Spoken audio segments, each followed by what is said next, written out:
2026년을 알리는 첫 주일 말씀은 바로 방주로 들어가라는 것입니다. 얼마나 은혜가 되는지 모릅니다. 방주로 들어가라는 것은요, 이제 그 고난의 터널이 끝나고 안식이 시작되고 쉼이 시작되고 가장 안전한 곳으로 우리를 이끄실 것이라는 하나님의 강력한 메시지임이 분명한 것입니다. 자, 그래서 저를 따라서 한번 외쳐볼게요. 방주로 들어가라.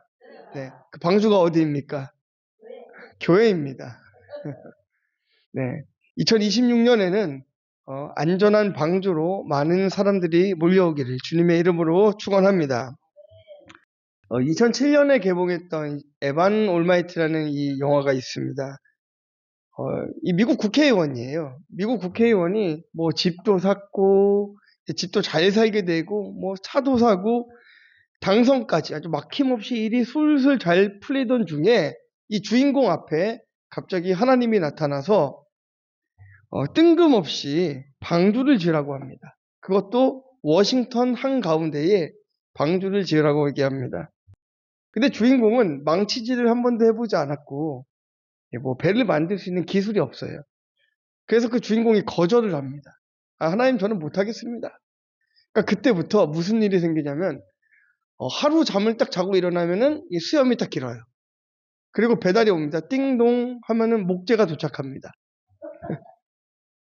또 다음날 되면 수염이 또 이만큼 자르고 띵동 하면은 또 목재가 도착을 해요. 배를 만들 목재들이. 네. 그러다가 이제 어느 정도 배가 조금씩 지어질 때쯤 되니까 또 띵동 하면 이제 동물들이 하나씩 나타나기 시작합니다. 방주로 올랐다. 그렇게 많은 사람들의 조롱과 수치를 당하면서 이 주인공은 끝까지 하나님이 말씀하신 그 배를 완성합니다. 근데 문제가 하나가 생겼습니다. 사람들은 많이 타지는 않았지만 동물들도 탔고 막 사람들도 탔어요. 그런데 생각한 것만큼 비가 내리질 않는 거예요. 비가 내리긴 내렸는데 얼마큼 내리냐? 찔끔 내리는 겁니다. 그때 이 주인공이 당황하기 시작해요. 하나님, 어떻게 된 겁니까? 그런데 하나님께서 그때부터 홍수를 주시기 시작해요. 비가 내리기 시작합니다. 그래서 에반이 조롱과 수치를 당했지만 끝까지 방주를 만들었고 약속한 대로 홍수가 나타나게 되는 그런 스토리의 영화입니다. 뭐 재미를 위해서 나중에 한번 보시는 것도 나쁘지 않을 것 같습니다. 영화 속에 나오는 사람들의 모습은 당대의 노아를 조롱하던 사람들의 모습과 다르지 않습니다. 노아도 굉장한 조롱과 핍박을 당했죠. 말도 안 되지 않습니까? 산 위에다가 배를 만든다는 것은 너무나 어리석은 짓이에요. 그렇기 때문에 많은 사람들로부터 손가락질을 당할 수밖에 없었습니다. 심지어는 노아가 배를 만든 시간이 몇 년입니까? 120년입니다. 정말 그 말도 안 되는 크기의 배를 만들려고 하니까 이 120년이 걸린 거예요. 만 한 4,000톤 정도 되는 배를 만들려니까요. 하지만 노아는 그것이 하나님의 말씀이기 때문에 끝까지 순종하였고 망치질을 해가면서 결국에는 방주를 완성했습니다. 그리고 이제 오늘 본문의 말씀은 그동안 수고와 헌신의 시간이 끝나고 이제는 하나님께서 방주로 들어가라 라고 말씀해 주시는 장면입니다. 말씀을 통해서 노아가 만든 방주를 이끄시는 분이 하나님이심을 알고 그리고 교회가 방주가 되어 감당해야 될 사명이 무엇인지 깨닫는 시간이 되기를 주님의 이름으로 축원합니다. 자, 첫 번째는요. 방주에 들어가기 위해서는 하나님의 선포가 있어야 합니다. 우리 1절입니다. 여호와께서 노아에게 이르시되 너와 내 온 집은 방주로 들어가라. 이 세대에서 내가 내 앞에 의로움을 내가 보았음이니라. 아멘. 노아는 하나님께서 말씀하신 그대로 배를 만들었습니다. 하지만 하나님께서 들어가라라고 명령하실 때까지는 그 배에 들어갈 수가 없었어요. 하나님의 말씀은 생명을 살리고 창조하기도 하십니다. 그래서 그 말씀은 생명이 있고 능력이 있는 것이에요. 하나님의 말씀이 선포가 되어서 우리 가정이 살아나라 하면 가정이 살아나는 것입니다. 병든 자야 일어나라 하면 병든 자도 일어나는 것이고요.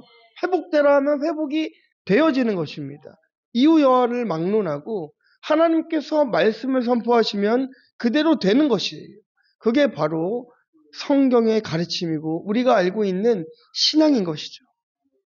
하나님의 말씀은 능력이 있기 때문에 죽은 나사로도 살리셨습니다. 손마른 병자도 낫게 하셨고 홍해도 가르셨습니다. 그리고 이제 그 하나님께서 노아에게 방주로 들어가라 라고 선포하시는 것이에요. 우리는 되는 일이 없을 때 어떻습니까? 좌절하고 낙심하고 안 그렇습니까? 방주로 들어가기까지는 우리가 힘들고 고난의 시간이에요. 하지만 그 시간이 끝나고 방주에 들어가는 순간 우리는 안식과 쉼이 있습니다. 그 안에도 어려움은 분명히 있겠지만 그럼에도 불구하고 하나님께서는 말씀으로 우리에게 회복을 선포하셨기 때문에 그대로 될 것입니다. 지금까지 되는 일이 없고 고난만 있었다 하더라도 하나님께서 교회를 향해 방주로 들어가라는 말씀을 선포하시니 분명 저와 여러분들은 이 말씀을 감당해야 될 줄 믿습니다. 믿음으로 취하시는 분들은 반드시 그렇게 될 줄 믿습니다. 그런데요, 이 방주로 들어가라는 소리를 듣기 위해서는 조건이 있습니다. 좀 하나님께서는요, 어제도 제가 그런 얘기를 했는데 미리 응답해 주시고 살아가게 하시면 너무나 편할 텐데 꼭 고난을 주시고 깨닫게 하시고 혹은 뒤에 알게 하실 때가 많습니다. 왜 그렇겠습니까? 인간이 그만큼 교만하기 때문이에요. 하나님께서 우리를 더욱 사랑하시기 때문에 훗날 알게 하셔서 그것이 하나님의 은혜임을 깨닫게 해주시는 것이죠. 하나님의 선포를 듣기 위해서 조건이 있는데 그것은 바로 그 당대에 의로운 자가 되는 것입니다. 에녹도 그랬습니다. 에녹도 그 악한 세대에 의로운 자가 되어서 죽음을 보지 못하고 하늘로 올라갔고 노아도 당대의 의인이기 때문에 이 고난과 수치를 당하면서도 방주를 만들어낸 것입니다. 근데 의롭다라는 것은 이제 사전적 의미로는요, 합법적이며 빚을 내는 것이다 라고 그렇게 나와 있어요.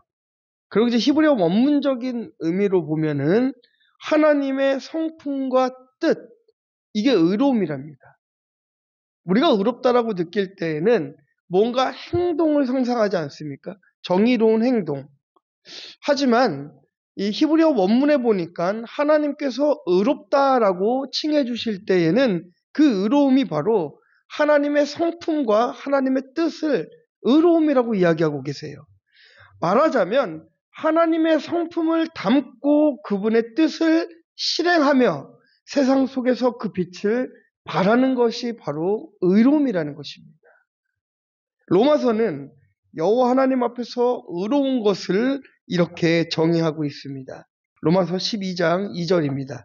너희는 이 세대를 본받지 말고 오직 마음을 새롭게 함으로 변화를 받아 하나님의 선하시고 기뻐하시고 온전하신 뜻이 무엇인지 분별하도록 하라. 아멘. 우리가 타협해야 될 것이 있고 절대로 타협해서는 안 되는 것이 있습니다. 진리가 아닌 것과는 조금 타협해도 관계없습니다. 하지만 진리를 훼손하는 것과는 반드시 우리는 타협해서는 안 되죠. 노아는 그 악한 세대 가운데서도 그 세대를 본받지 않았습니다. 이게 무엇을 의미하는지 아십니까? 노아는 그 시대의 별종이었다라는 거예요. 다른 사람들이 아무렇게나 하는 그 행동들을 노아는 하지 않았다라는 것입니다. 이게 굉장히 중요한 부분이에요. 그리고 하나님의 뜻을 분별했기 때문에 어떠한 조롱과 수치가 있어도 그 말씀이 반드시 이루어질 것이라는 것을 믿고 끝까지 말씀에 순종한 것이에요. 그리고 그 결과가 바로 오늘 본문의 말씀 아니겠습니까? 방주로 들어가라는 선포의 소리를 듣게 된 것입니다. 하나님의 부르심이 있기까지 기다리는 것 또한 세대를 분별하는 방법입니다. 급하다고 우리 마음대로 결정하고 움직이면 기다리는 것은 고난과 실패뿐인 것이죠. 노아는 하나님의 부르심이 있기까지 끝까지 기다렸습니다. 한번 제가 상상해 봤습니다. 이 말씀을 준비하면서 120년 동안 배를 딱 만들고 완성했으면 너무 기뻐서 그 방주를 먼저 딱 들어가 봤을 것 같아요. 근데 노아는 그렇게 하지 않고 기다립니다. 하나님의 부르심이 있을 때까지 기다리고 또 기다리다가 끝까지 기다리다가 하나님께서 들어가라 하실 때 들어가는 것이에요. 우리는 하나님의 섭리대로 살아가는 사람들입니다. 주님의 뜻대로 살아가는 사람들이에요. 그렇기 때문에 내 인생의 타이밍은 하나님께서 설정해 주신 타이밍들이 있음을 알아야 되는 것이죠. 하나님의 부름에 응답해야 됩니다. 모든 걸음에 하나님께서 앞서서 우리를 인도하고 있다는 것을 깨달아야 되는 것입니다. 그래서 우리가 이 말씀을 주목해야 될 필요가 있어요. 사실 이 본문의 말씀을 원문으로 보면은 약간의 좀 차이가 있습니다. 본문에서는 방주로 들어가라 라고 이렇게 나와 있어요. 그렇죠. 그런데 이 원문으로 보면은요, 방주로 들어오라 라고 되어 있습니다. 이게 무슨 차이가 있습니까? 네. 들어가라는 어디서 얘기하는 거죠? 밖에서 얘기하는 거죠. 들어오라는요, 안에서. 하나님께서 먼저 방주에서 노아를 기다리고 계시는 거예요. 그 방주는 아무도 타고 있지 않던 방주가 아니라 그 방주는 그 누구도 조롱과 수치 가운데 있었지만 그 안에 하나님은 거하고 계셨던 것입니다. 그리고 그 배가 완성되었을 때 노아를 향해서 이제는 들어오라라고 말씀해 주신 것이에요. 하나님께서 때가 이르면 우리들에게도 들어오라라고 하실 때가 분명히 있을 것입니다. 그때가 회복의 때요, 그때가 은혜의 때일 줄 믿습니다. 그리고 바로 그 해가 2026년이 될 것임을 말씀으로 선포하고 계십니다. 그러니 얼마나 감사합니까? 주일 첫 이 말씀의 제목과 이 말씀이 방주로 들어가라니요. 너무나 은혜롭지 않습니까? 하나님은 노아만 구원하신 것이 아니라 그의 가족들도 구원해내셨습니다. 노아가 끝까지 십자가 지는 적용을 하고 묵묵히 하나님 말씀에 순종하니 노아뿐만이 아니고 그에게 찾아온 것은 가족 구원의 복이었습니다. 이 공동체에 붙어만 있어도 제가 은혜라고 자주 말씀을 드렸는데요. 노아의 가족이 그렇습니다. 노아의 자녀들 그리고 가족들이 다 의로워서 방주에 남은 것이 아닙니다. 훗날 보면은 이 노아의 자녀 중에 함이라는 자녀는 좀 악한 자임이 드러나기도 했습니다. 하지만 그 또한 구원을 받았어요. 노아의 가족이 구원을 받는 장면에서 너무나 큰 은혜를 받을 수밖에 없었습니다. 당대의 의인이라 불렸던 노아는 당연히 방주로 들어갈 수 있는 것이지만 그 가족들에 대해서는 의롭다라고 말씀하신 적이 없어요. 오히려 나중에 보니 자녀 함은 죄가 참 많았습니다. 그러나 하나님은 당대의 의로운 노아도 구원해 내셨지만 죄가 있는 그의 가족들도 구원해 내셨다라는 것은 지금 우리들에게 너무나 큰 메시지를 던져주고 계신 거예요. 하나님께서는 죄인을 구원하시러 이 땅에 오셨다라는 것을 말씀하고 계신 것입니다. 중요한 것은 그 말씀을 듣고 깨닫고 회개하는 자가 은혜된다라는 것이에요. 노아의 가족들은 죄의 모습을 가지고 살아왔지만 노아의 방주에 결국 올라탔습니다. 그들 또한 그 세상 사람들과 다를 바가 없었습니다. 하지만 그 말씀을 듣고 돌이켰기 때문에 방주로 들어온 것이에요. 그러니까 죄가 문제가 아니라 회개하지 않는 것이 문제라는 것입니다. 바로 그 말씀을 오늘 말씀을 통해 이야기하시는 것입니다. 오늘날 우리에게도 하나님께서 희망을 선포해 주십니다. 노아 같은 의인이 조롱과 수치를 당하면서 끝까지 십자가 지는 적용을 하면 죄인의 모습을 하고 있는 그의 가족들도 구원해 내셨듯이 오늘 여러분들 가정에 있는 남편과 아내 그리고 자녀들 그리고 부모님들, 친지들, 친구들 모두 여러분들을 통하여서 가장 안전한 구원의 방주로 올라타게 될 줄 믿습니다. 내 가정에 내가 노아가 되면 하나님께서는 가족 구원이라는 복을 선포해 주실 것입니다. 교회가 노화가 되면 죄 많은 사람들이 들어와서 회복되어지고 헌신하는 자들로 바뀌어질 것입니다. 그것이 2026년에 첫 번째 우리 교회에 주시는 하나님의 말씀입니다. 적용 질문 드립니다. 가족 구원을 위해 십자가 지는 적용을 해보시겠습니까? 나를 통하여 많은 사람들이 복음을 듣고 교회로 올 것이라는 확신이 있습니까? 자, 우리 두 번째는요. 하나님은 죄인을 부르십니다. 우리 2절부터 5절까지의 말씀인데요. 자, 우리 2절만 함께 읽도록 하겠습니다. 너는 모든 정결한 짐승은 암수 7씩, 부정한 것은 암수 2씩을 내게로 데려오며. 아멘. 제가 이 말씀을 볼 때마다 한 가지 의문이 있었던 게, 정결한 짐승만 태우시면 되는데 왜 부정한 짐승도 태우셨을까? 안 그렇습니까? 정결한 짐승만 태우면 그 세상이 얼마나 밝겠습니까? 뭐 병도 없을 것이고요. 그런데 왜 부정한 것들까지 태웠을까요? 말씀드렸다시피 하나님은 죄인을 부르시기 위해 오셨기 때문인 거예요. 네. 죄인을 부르시기 때문인 것입니다. 죄가 문제가 아니라 회개하지 않는 것이 문제라는 것이 이 부분에서 다 나타나는 것이에요. 그래서 우리는 서로를 향한 이 정죄들을 다 멈춰야 됩니다. 옆에 계신 분들 한번 보세요. 다 나보다 죄인 같아 보입니까? 사실은 내가 가장 큰 죄인입니다.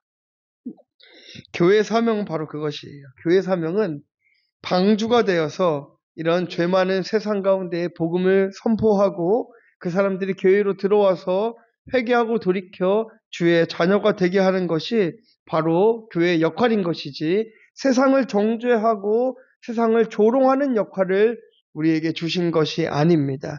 그들을 불러내요. 방주로 불러내어 구원의 길로 인도하는 것이 교회의 사명입니다. 오래전 동성애 커플과 상담을 한 적이 있습니다.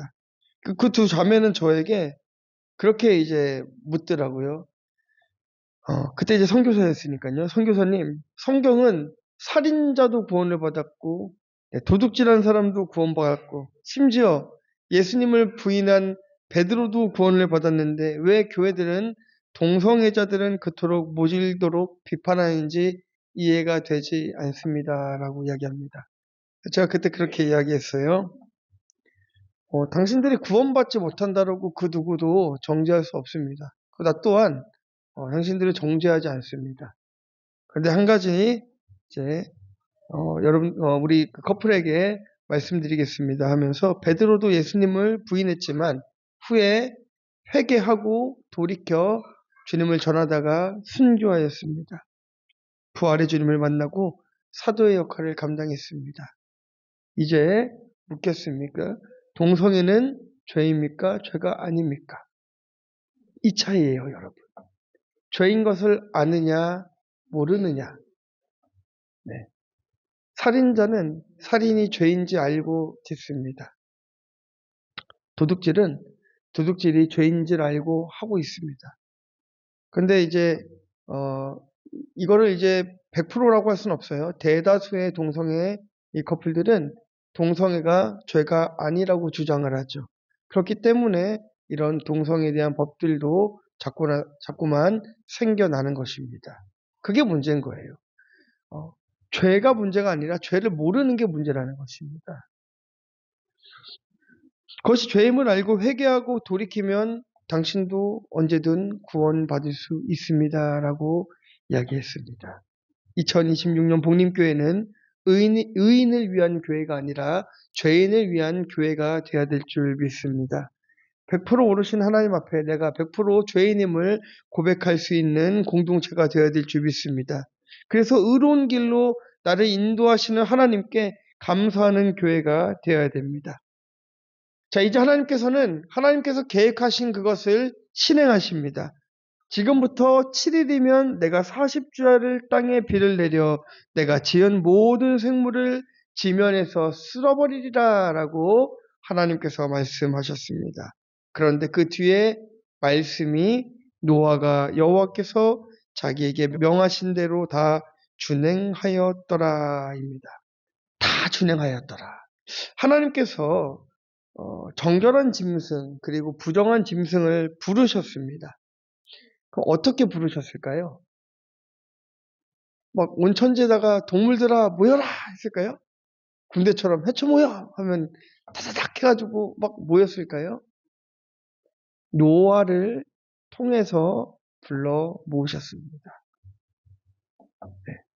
우리가 노아가 돼야 된다는 이유가 그거예요. 우리의 사명은 노아가 되어서 세상 속에 방황하고 있는 사람들을 불러 모아야 되는 것이에요.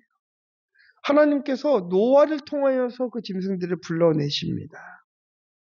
택함받은 하나님의 백성을 하나님께서 보내주시는데 저와 여러분들을 통해서 방주로 불러 모아주시는 것입니다. 그래서 우리에게는 이 전도의 사명이 있는 것입니다. 그 사명을 넉넉히 감당해야 될 줄 믿습니다. 노아가 하나님 말씀을 듣고 그대로 실행하니 말씀하신 그대로 짐승들이 방주에 올라탄 것입니다. 마찬가지입니다. 우리가 전도의 사명을 듣고 실행하면 하나님께서 교회로 사람들을 불러 모으실 것입니다. 이게 중요해요. 말씀을 듣고 우리가 살아내는 것이 중요합니다. 말씀을 듣고 살아내면 여러분들 삶이 살아날 것이고 여러분들 삶이 살아나면 여러분들을 통하여 많은 사람들이 교회로 오게 될 것입니다.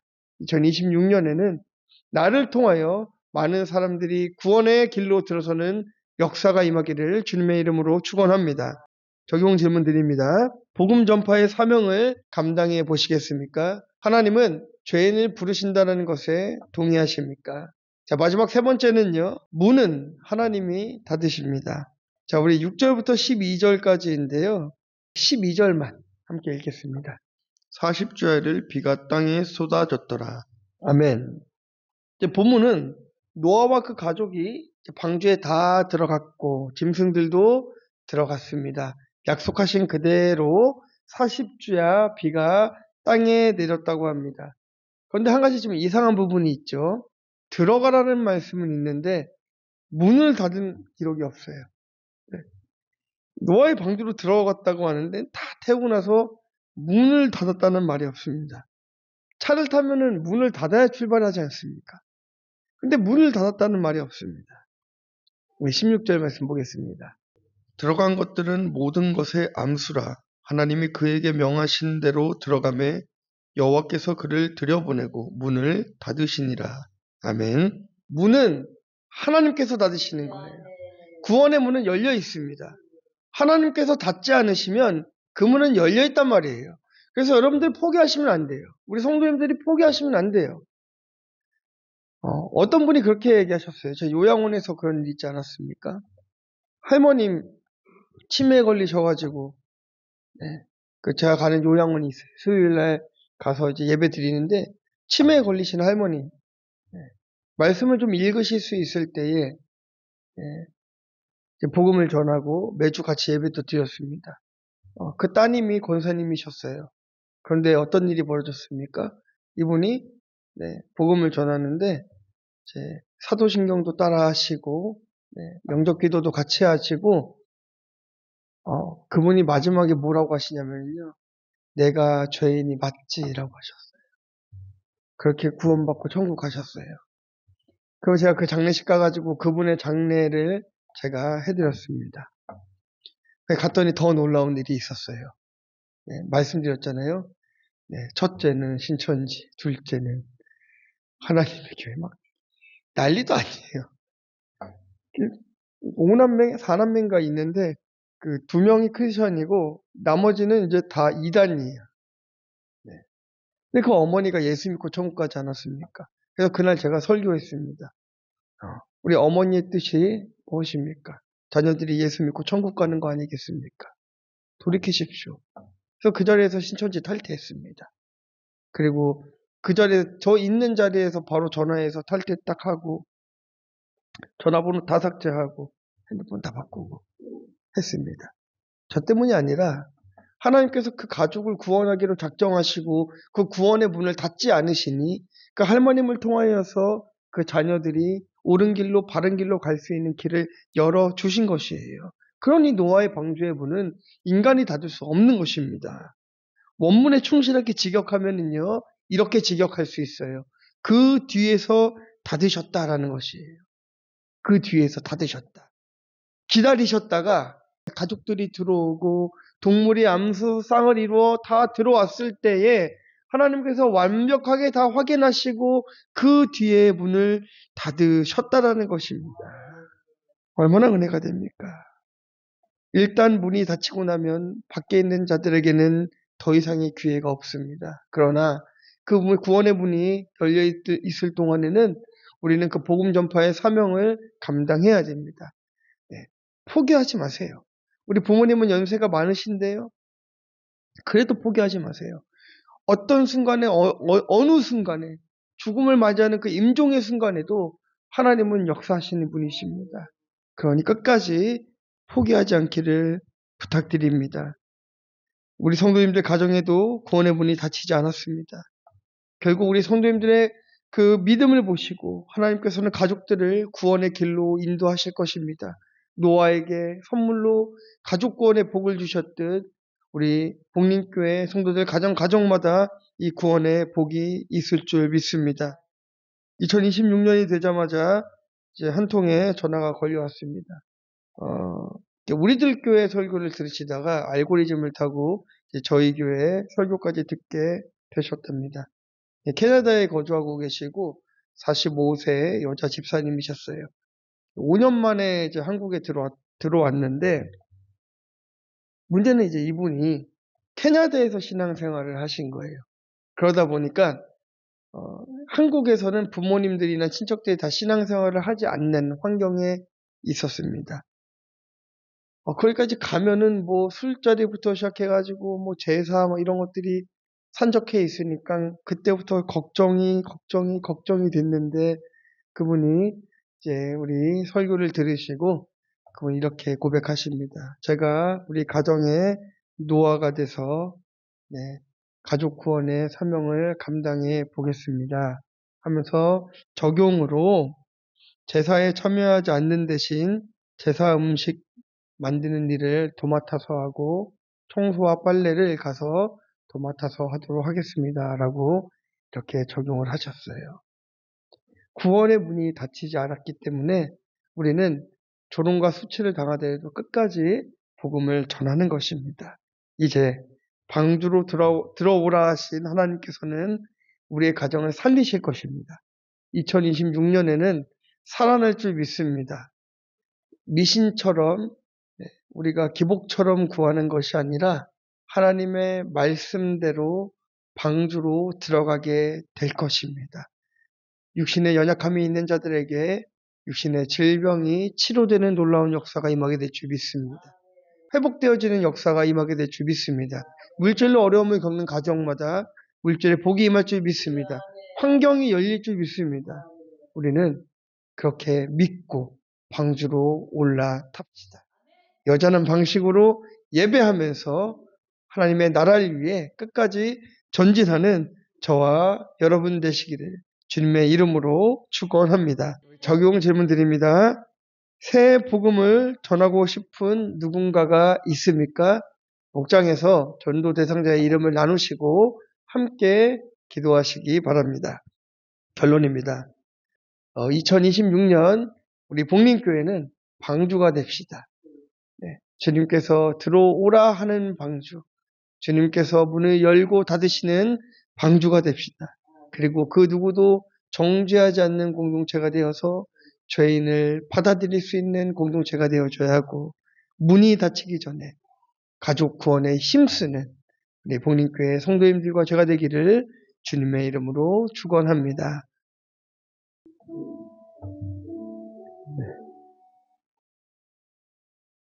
우리가 주보도 바뀌고 우리 복림교회 비전도 바뀌고 여러 가지 모양들이 바뀌는 만큼 우리의 신앙에도 변화가 좀 있어야 될 것 같습니다. 여러분은 말씀으로 변화되어야 될 줄 믿습니다. 변화되어야 합니다. 날마다 말씀을 가까이 하시기를 부탁드립니다. 기도에 힘쓰시기를 부탁드립니다. 하나님께서 2026년에 여러분들 가정을 통하여서 일하실 것입니다. 반드시 그리 행하실 것입니다. 오늘 이 첫 번째 말씀으로 방주로 들어오라는 하나님의 말씀을 주셨기 때문에 확신합니다. 하나님께서 회복을 명하셨기에 주께서 그렇게 하실 줄 믿습니다. 그래서 그렇게 기도가 하나하나 응답되어져 가며 저와 함께 2026년 이 교회가 세워져 가는 것을 한번 지켜보기를 바랍니다. 우리 함께 기도하겠습니다. 하나님, 2026년에는 하나님 새 일을 행하여 주시옵소서. 새 일을 행하여 주시옵소서. 우리 다 함께 통성으로 기도하겠습니다.